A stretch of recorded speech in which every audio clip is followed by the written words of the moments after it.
Roof of Jake Paul vs. Mike Tyson Stadium collapses with huge chunk of metal falling onto field hours before event. The Cowboys released a statement about the incident.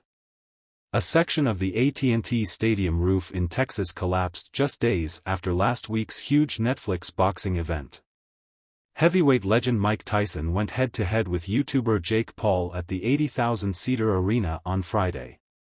Paul beat the 58-year-old in a drab affair that failed to live up to expectations.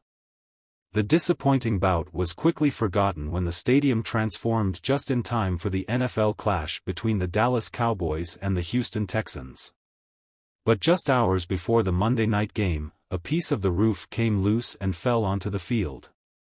Thankfully, nobody was hurt by the falling debris.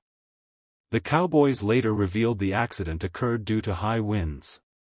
A statement read, "We can confirm a piece of metal came loose and fell to the field, with some additional small debris, while the roof was in the process of opening.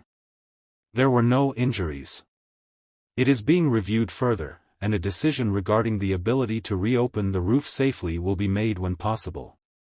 Meanwhile, team owner and general manager Jerry Jones added, "Certainly, there was no risk at all to anybody on the field playing once we shut the roof and again. Got a lot of wind gusts in this area this afternoon, and apparently that created some looseness up there. And then when we did try to open it up, the wind got in there and exacerbated the looseness. They wouldn't have started this game had there been any risk at all. And not only the NFL wouldn't, but I wouldn't if there's any risk at all. And there was no risk at all when they started the game. The reason they do that is to make sure everything is working to avoid those kinds of risks if there's any fans or anybody in here." Prior to the start of the game, a piece of metal was bolted to the frame to ensure nothing else came loose.